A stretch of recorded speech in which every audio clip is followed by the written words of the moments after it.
안녕하십니까? 오늘 이 시간은 가정교회 세미나로 저희가 요약해서 정리해드리는 한 30분 생각하고 있고요. 나머지는 1시간 정도를 저희가 문제를 같이 풀고 질의응답하는 시간을 생각하고 있습니다. 먼저 지난주에 나눠드린 유인물 한번 봐주시기 바랍니다. 읽어 오셨을 거예요. 아닙니까? 네. 김상현 형제님께서 디자인을 멋있게 짜주셨는데 감사드리고 서울대학로교회 말씀연구 가정교회 세미나 목차 보시면 성경적인 가정교회, 두 번째가 가정교회를 통해 세워진, 세 번째 가정교회의 참여입니다. 이런 순서로 가능하면 세 과를 요약해서 이번 시간에 말씀을 드리려고 합니다. 1페이지 보시면 성경적인 가정교회. 오늘날 그 가정교회다, 셀이다, 구역 집회다, 목장 모임이다, 속회다, 여러 가지 이름들이 있는데 과연 그러면 성경에서 말씀하고 있는 이 가정교회는 어떤 것인가? 이런 부분을 다루고 있습니다. 그래서 첫 번째로 성경적 정통성 이란 소주제로 말씀드리면 이 가정교회는 사도행전과 서신서에 기록되어 있는 교회의 초기의 형태였습니다. 그래서 저희가 앞으로 이렇게 교제하면서 문제를 풀면서 깨달은 바는 초기의 형태가 결국은 주님께서 우리에게 보여주신 교회의 본질을 담고 있다라고 말씀을 드릴 수 있는 것입니다. 그 당시에도 유대인의 회당이 있었습니다. 그래서 유대인들은 그 회당에서 정말 신앙 고백도 하고 엄숙한 예식을 지켰습니다. 그리고 헬라인들은 여러 가지 이런 종교 예식 행사를 했습니다. 그런데 이 그리스도인들은 가정에서 이 떡가장, 만찬을 중심으로 모였습니다. 유대인의 회당, 헬라인의 이런 종교 예식에 비해서 참으로 초라해 보였죠. 겉으로는. 그러나 그곳에 두세 사람이 모인 그곳에 주님의 임재가 있었다는 것입니다. 그리고 그곳에 정말 그 주님을 기념하는 예배가 있었고 또 친교, 사귐이 있었습니다. 그리고 모이다 보니까 가족으로서의 어떤 사귐, 영적인 가족이란 관계가 형성되면서 그 안에 자연스럽게 질서와 역할이 생기고 또 은사가 드러나는, 그래서 주님이 이 교회에 향한 하나됨을 지켜나가는 그러한 이 교회가 바로 이 성경적인 정통성을 가진 가정교회의 모습입니다. 그리고 그 안에서는 자매님들의 역할도 있었다는 것입니다. 여성들의 일정한 역할이 있었고 섬김이 있었다. 그래서 성경에서 이런 부분들을 말씀하고 있습니다. 그래서 이것은 성경에 없는 것이 아니라 정말 성경에서 말씀하고 있는 교회의 이 본질적인 모습이었다라고 말씀을 드릴 수 있고요. 그런데 이러한 가정교회가 대체됩니다. 바실리카라고 불리는데 규모 있는 건물을 갖게 되면서 로마가 정치적으로 기독교를 국교화하면서 이 교회가 이 건물로 대체됩니다. 이 교회는 그리스도 안에서 연합된 성도들 자체죠. 근데 이 건물로 대체되면서 가장 큰 문제가 그 만찬이 어떤 종교 예식화되면서 실질적인 신앙과 삶이 분리가 일어나게 된 이 결과를 가져오게 된 것입니다. 그래서 이건 사실 영적으로는 교회가 심각한 위기를 맞은 것이죠. 그러면서 AD 360년경에는 라오디게아 종교회의에서 가정에서 모이는 교회를 폐해버리고 성직제를 이제 그 중심으로 예배 그 건물에서 모여서 그 어떤 예배 형식을 이렇게 갖추게 된 것입니다. 그 다음에 역사적 정통성이라는 것은 초대교회 이렇게 모였고 그 다음에 바실리카라는 건물이 생기면서 진정한 예배가 이렇게 사라져가게 되었는데 그러다 보니까 영적인 피폐함과 황폐함이 오게 된 것이죠. 그래서 종교개혁의 시기, 종교 부흥의 시기에는 바로 이 가정에서 모이는 교회가 새로운 부흥을 주도했습니다. 그래서 마르틴 루터 잘 아시죠? 그래서 마르틴 루터가 독일 교회 예배 의식 서문에서 세 종류의 예배를 얘기했는데 그 중에 세 번째로 이제 가정에서 소극으로 드리는 예배를 언급을 했고 이 세 번째 예배를 통해서 신앙 고백을 진지하게 하고 기도와 성경과 만찬이 참여가 가능하다고 말했습니다. 또 재침례파도 바로 이러한 가정에서 모이는 예배와 기도, 권면 나눔했다는 것이죠. 그다음 모라비안 형제단 우리가 잘 알고 있죠. 요한 웨슬레에게 영향을 미친 그 모라비안 형제단 이들이 이 풍랑이 있는 배 안에서도 모여서 함께 이 주님을 경배하는 그 모습에 요한 웨슬레가 도전을 받았습니다. 그 안에 정말 예배가 있었고 주님의 임재를 보게 된 것이죠. 그래서 이러한 이 역사적으로도 가정교회는 명맥을 이어왔다. 없어지는 것이 아니라 그리고 어려운 시기에 오히려 영적인 이 주도권을 잡고 이 부흥을 일으키는 핵심적인 이 기능을 했다라는 것입니다. 이것이 바로 이 성령의 교통함, 성령의 역사가 그 가운데 있었기 때문에 가능한 것이죠. 이 페이지 보시면 웨슬레가 이제 모라비의 영향을 받아서 속회라는 자국의 운동을 시작했습니다. 그리고 다양한 이웃을 이제 접촉하고 영적인 상태와 문제를 교류하며 특별한 기도 필요를 나누면서 결국 그 안에 어떤 생명력을 교회의 어떤 생명 역동적인 그 주님의 역사함을 경험하게 된 것이죠. 이것이 이제 당시 경직된 기독 교계를 흔들어 버렸어요. 그런 다음에 이것이 이 중국에 어떤 영향을 미쳤냐면 공산화가 되면서 많은 그 선교사들이 활동했지만 공산화가 되면서 공적 집회가 금지되고 종교 탄압이 되니까 이제 삼자교회라는 게 나오죠. 그들이 그 종교를 이렇게 인정하는 듯하지만 그 핵심적인 그 복음의 핵심 내용을 못 전하게 합니다. 선전과 광고 목적이죠. 그러나 이 복음이 증거된 것은 가정에서 모이는 이 교회에서 복음이 증거돼서 불과 50년 동안 1억 명 이상의 이 실제로 믿는 신자들이 이렇게 증가했다라고 통계적으로 얘기하고 있습니다. 이것은 정규적인 선교 활동으로는 상상할 수 없는 이 괄목한 성과라고 얘기할 수 있습니다. 그래서 가정에서 모이는 교회가 바로 바울과 초대교회가 쫓은 성경적 원리이기 때문에 거기에 주님의 역사가 있었다는 겁니다. 그래서 결론은 복음의 역사가 있었고 거기서 영생의 소망을 그들이 보았고 이 말세에 정말 세상을 이기는 이 믿음을 함께 지킬 수 있었습니다. 그러니까 실질적으로 세상에 동화되지 않고 세상을 극복하는 이 믿음을 가정교회 안에서 지켰다는 거죠. 그래서 중요한 핵심은 성도들 개개인이 바로 모여서 교회라는 겁니다. 건물이 아니라. 우리가 이게 굉장히 의미가 깊은데 우리가 예배당에 오는 것이지 사실 교회에 오는 건 아니에요. 사실 우리는 예배당에 와서 교회로 모이는 거죠. 우리 자체가 교회라는 것입니다. 그리고 이런 의미가 이제 희석되었을 때 신앙과 그러니까 이 예배와 이 삶이 분리가 이렇게 되게 됐다는 것을 우리가 보게 되고요. 그리고 여기서 이제 다양한 계급이 주님을 중심으로 형제 자매 관계를 맺고 영적인 가족이 되었습니다. 3페이지 보시면 가정교회를 통해 세워진다. 이 두 번째 관은 이 가정교회 기능과 역할을 다루고 있습니다. 첫 번째 관은 자세히 한번 읽어보시고 또 문제 한번 풀어보시면 그 안에 단계들을 좀 되새길 수 있고요. 두 번째 관은 가정교회를 통해 세워집니다. 이것은 가정교회 기능, 역할을 다루고 있습니다. 그래서 주님의 피로 세워진 이 영적 가족이 이 주님의 몸된 교회를 함께 세워가는데 어떤 기능과 역할을 하면서 세워지는가를 다루고 있습니다.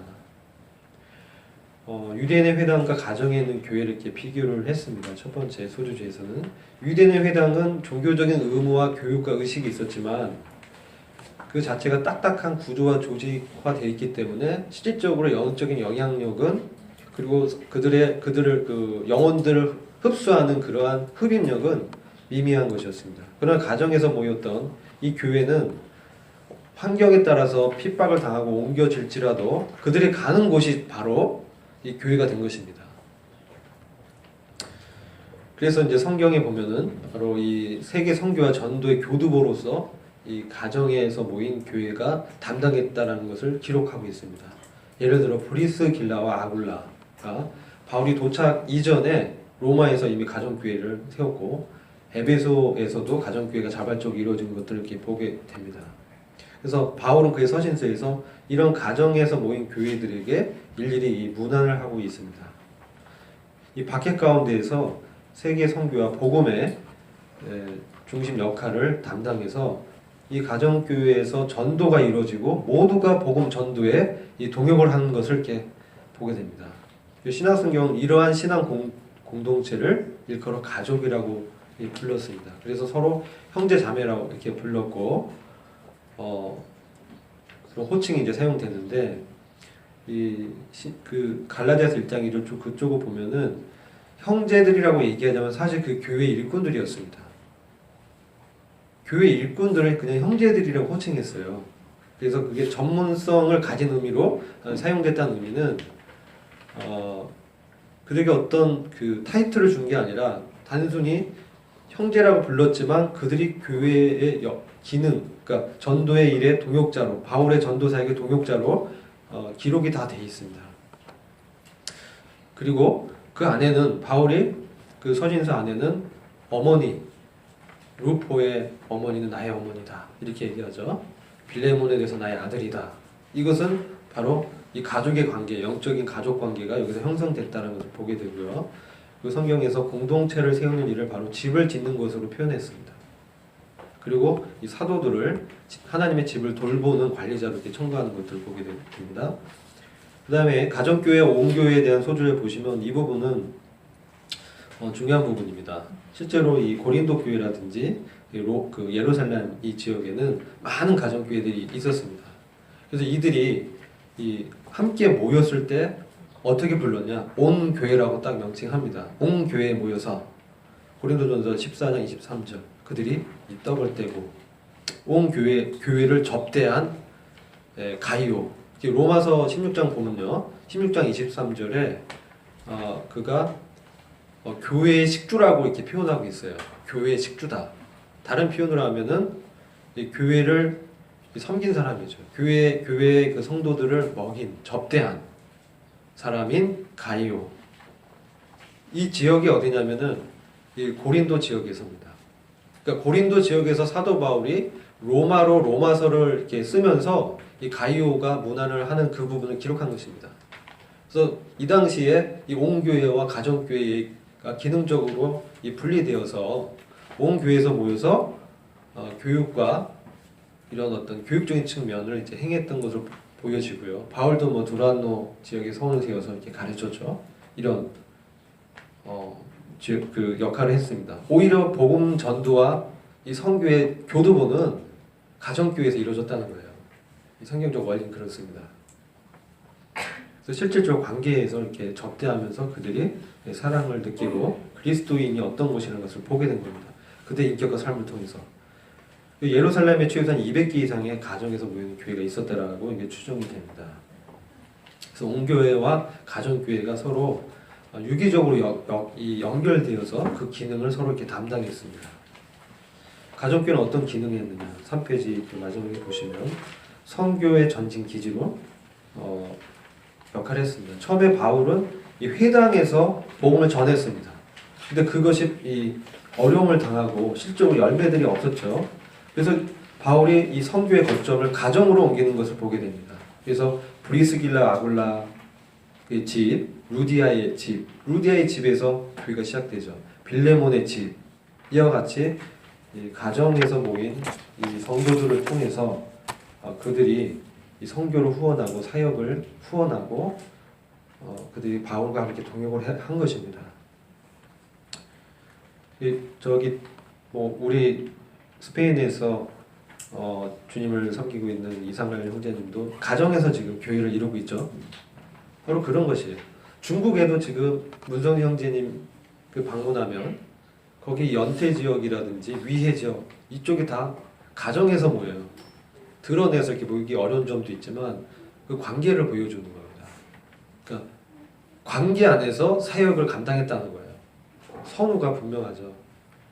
관계 먼저, 그 다음에 일이 이렇게 진행된 것입니다. 그들이 한 마음이 되었을 때 실제 그리스도 안에서 이 공동체라는 하나라는 그 마음이 서로 이 교감이 되었을 때 이 동역이 되는 것이죠.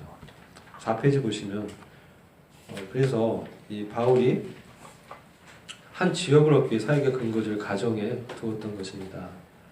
두 번째 줄에 나 있고, 그래서 가족이라는 견고한 관계를 기반으로 해가지고 그 안으로 이제 이 거짓된 이 교사들 못 들어오게 방어도 하고 그들의 어떤 순수성을 이렇게 지켜나갔던 것이에요.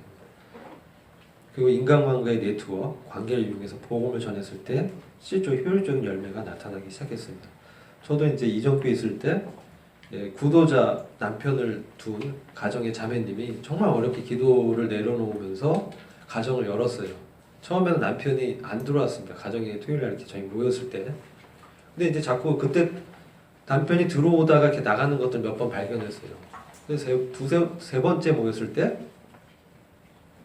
그분을 이제 초대했죠. 같이 모이자고. 그렇게 되면서 관계가 맺어졌어요.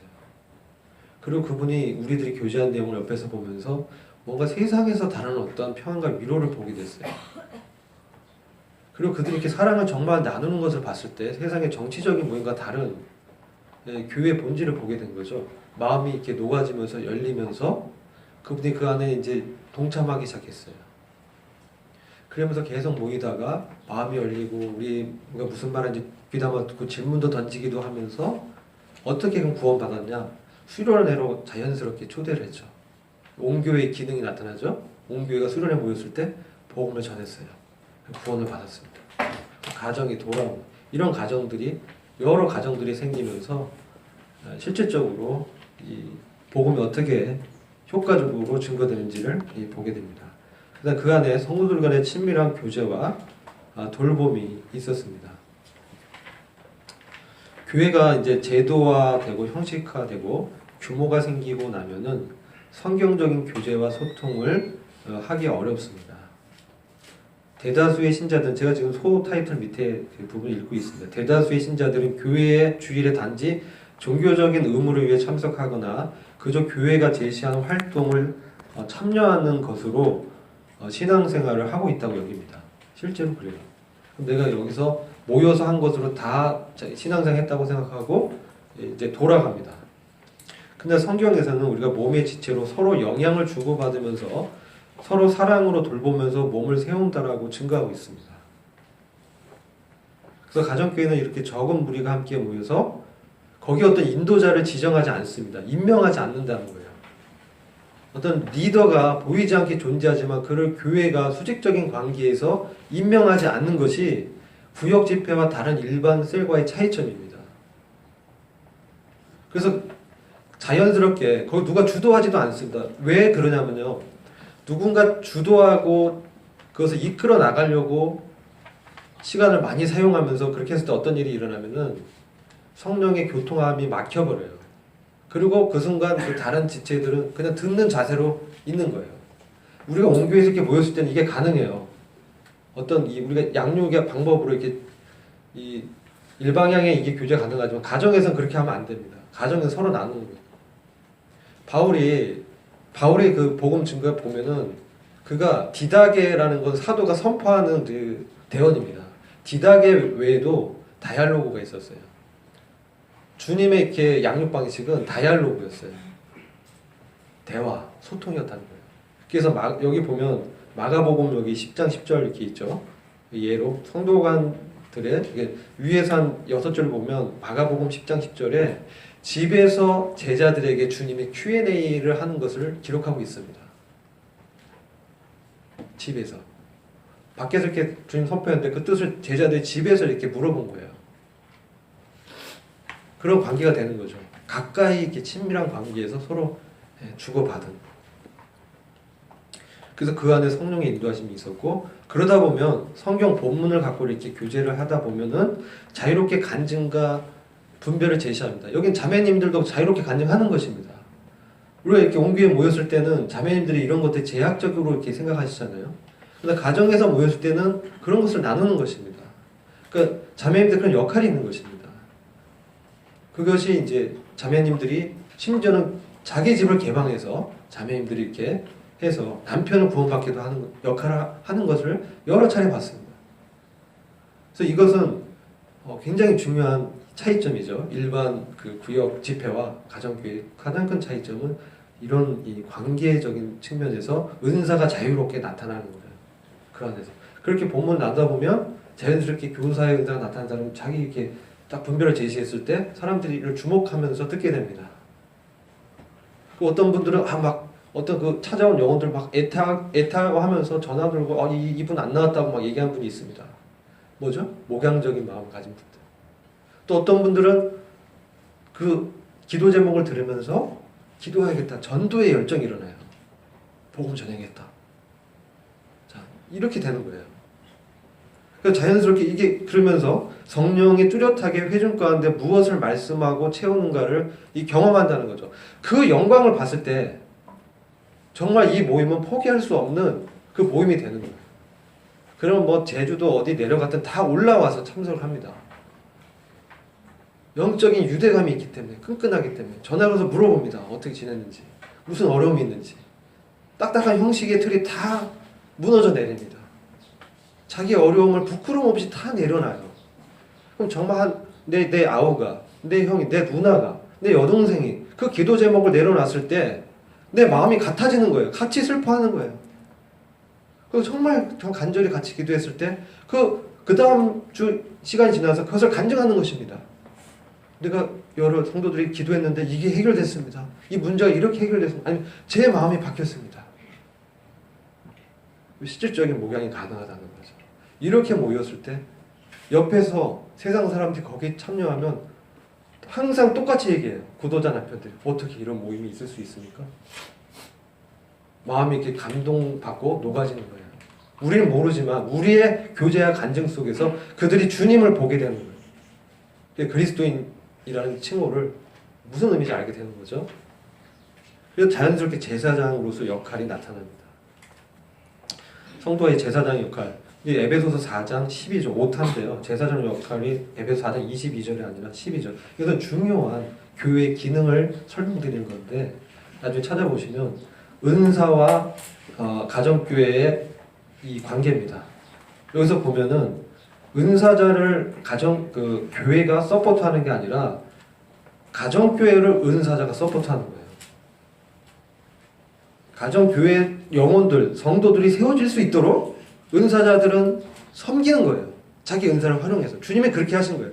그래서 모두 다 주님을 한 마음으로 알고 그 주님에까지 자라갈 수 있도록 교사는 그 역할을 하고 전도자는 또 전도를 하면서 전진기지로 나가는 거고. 그래서 성경을 가만 보면 순회 사역이 나오는 거예요. 가정교회에서 여러 개 생기면 은사자 일이 없어진다? 아닙니다. 은사자 일들이 더 많아지는 거예요. 어느 한 곳에 모여서 증가하는 게 아니고 찾아가서 그 가정교회 모였을 때 가서 가르쳐야 되죠. 왜냐하면 은사가 편재하지 않습니다.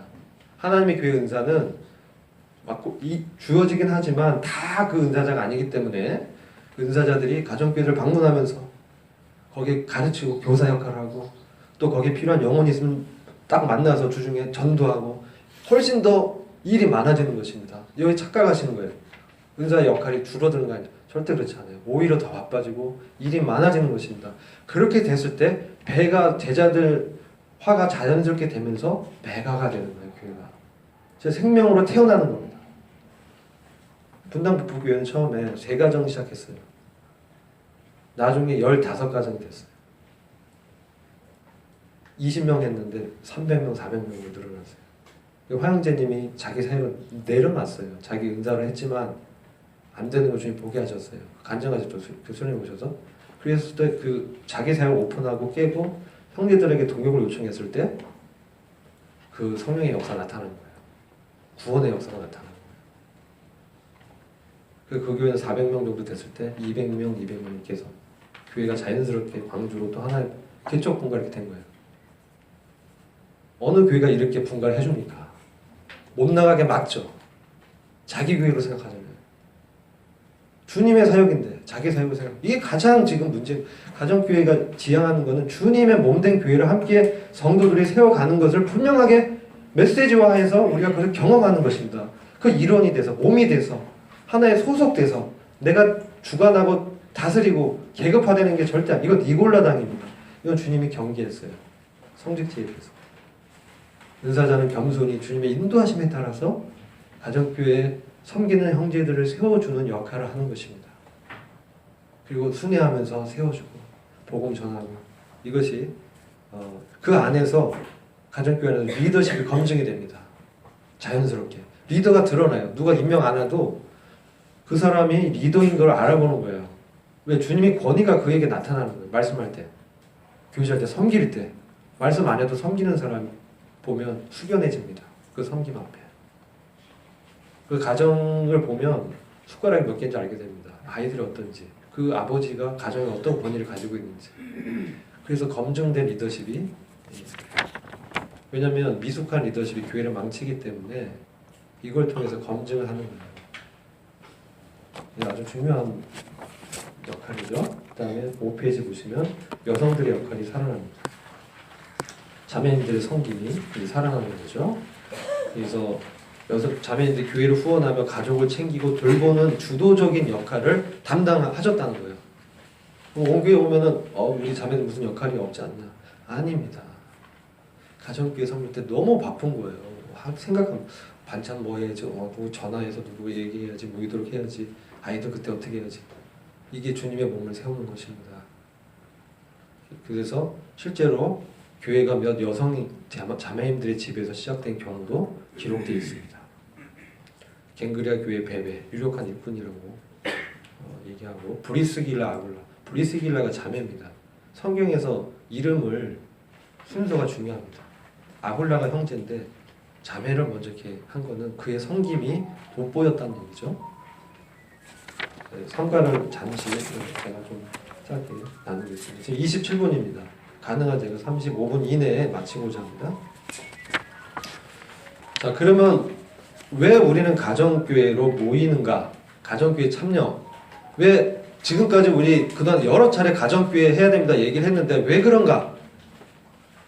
그것은 수많은 사람들이 교회를 나갔지만 신앙을 가졌다고 하지만 그들의 삶이 변하지 않고 영적인 자극을 받지 못하고 세상에 압도당하고 세상의 어떤 그 조류에 흘려 떠나려 버리기 때문에 그렇습니다. 그래서 성경적인 이 교회가 회복이 돼야 되고요. 성경적인 교회가 회복됐을 때 그 안에 주님의 역사함이 나타나는 것이죠. 그럼 오히려 세상의 변화를 주도하는 겁니다. 지금 말씀입니다. 주님의 말세치 말에 주님 오실 날이 얼마 안 남았습니다. 그래서 우리는 이때 이 하나됨, 교회의 영광은 하나됨에 있습니다. 누구도 삼위일체 하나님의 하나됨, 그 연합 가운데 이 세상의 논리로 아무리 정치적으로 뛰어나도 깨지게 돼 있어요. 정권을 보십시오. 어떤 조직을 보십시오. 기업을 보십시오. 50년 이상 가는 거 없습니다. 근데 그리스도를 머리로 두고 모인 교회는 몇 년이 수천 년이 지나도 지금까지 존재하고 있다는 것이죠. 그래서 이 본질적인 공동체의 모습을 회복하자는 거예요. 단지 어떤 초대 교회의 초기 형태로 돌아가는 것이 그런 의미도 있지만 그게 교회의 본질이라는 거예요. 그겁니다. 그걸로 돌아갔을 때 주님의 이 후원하심과 임재, 왜 주님 후원하고 임재의 역사가 나타납니까? 주님 말씀대로 하기 때문에 그런 거예요. 그래서 모임이 중요한 겁니다. 그래서 이 초기의 교회는 문명의 낙오자들 다 담았어요. 그래서 복음과 사랑으로 오히려 로마를 정복했습니다. 그러나 이걸 포기했을 때 로마가 멸망하면서 가정교회가 흩어지게 되죠. 그 다음에 유익감, 가정교회에 모이는 것에 무엇이 유익한가? 이 교회를 떠나는 이유는 소속감과 유대감 못 느끼기 때문에 떠나갑니다. 사실 어떤 문제가 있어도 정말 그 형제 자매요 내 살붙이다 하면 어떻게 떠나요? 못 떠나요. 근데 그 정말 소속감과 유대감이 약하기 때문에 떠나는 것이죠. 가족으로 생각하지 않기 때문에 분리를 해버려요. 당신과 난 다르다. 교회는 저는 성경에서 말씀하고 있는 교회는 그러다 할지라도 내 형제요 자매다라는 거예요. 연약하고 판단거리가 있어도. 그래서 진정한 우정을 나눌 수 있습니다. 나이를 초월하는 거예요. 이거는 뭐 젊고 나이가 많고가 아닙니다. 나이를 초월해서 그리스도 안에서 정말 형제고 하나라는 게 딱 유대감이 생기면 저는 아들이 아버지한테 형제님이라고 부르더라고요. 근데 너무나 자연스러운 거예요. 왜? 형제이기 때문에. 우리 모였을 때 아버지라기보다 형제님. 아버지도 억셉트해요.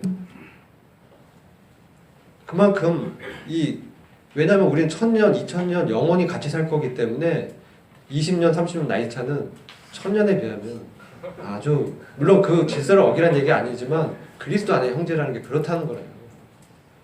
정말 사랑하고 벽을 허물고 마음을 터놓고 교제할 수 있다는 겁니다. 그래서 정말 진정한 내 짐을 내려놓게 돼요. 내 연약함을 내려놨을 때 나누게 되는 거예요. 연약함을 내려놨을 때 막 판단하고 비판하는 거 가족이 아니에요. 내 고통이고 내 짐이고 내 부담이고 내 기도 제목이고 내가 잘못했다라고 고백해야 되는 거예요. 어떤 형제가 잘못하면 내 잘못이구나. 내가 주님께 기도를 못했구나. 이렇게 해야 되는 겁니다. 그게 가족 아닙니까?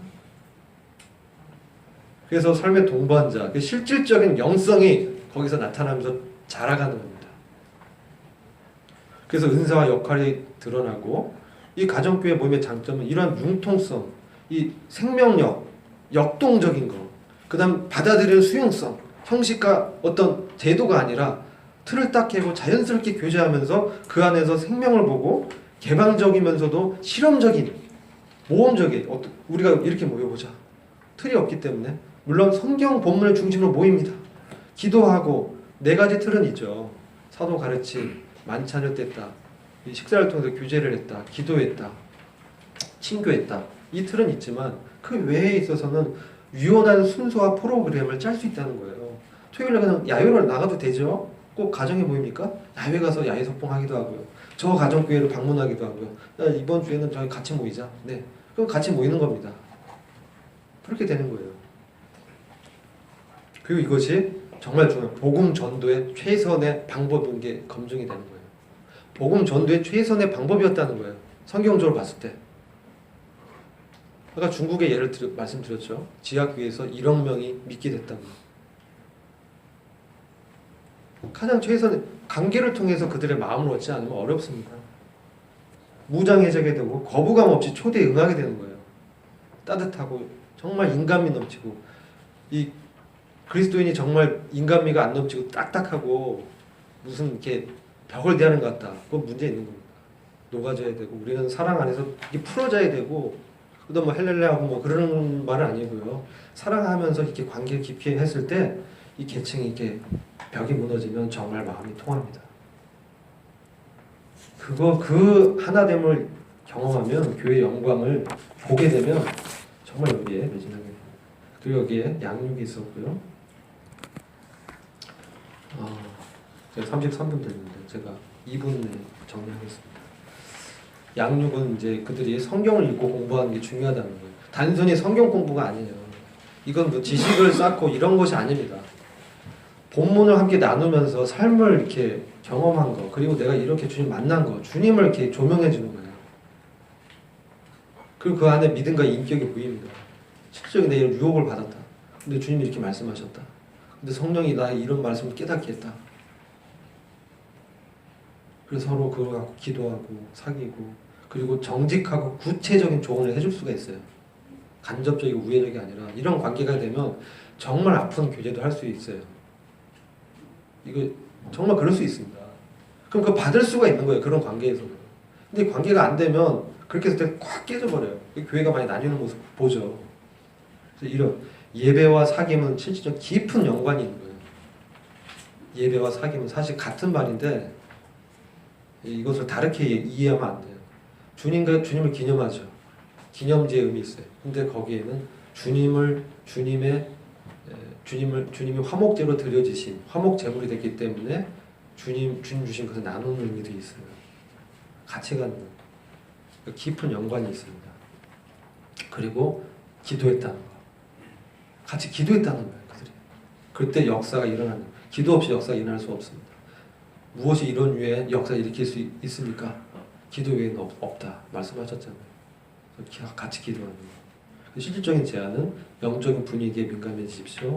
실패해집니다. 서로를 알아야 합니다. 다양한 걸 받아들여야 돼요. 다르다고 막 나와 틀려 이러면 안 됩니다. 각 개인의 필요에 관심을 갖고 의사소통 위해 언로를 터놓으십시오. 소통이 돼야 돼요. 자유롭게 예의 바른 대화가 돼야 됩니다. 모임의 목적과 방향에 피차 공감해야 합니다.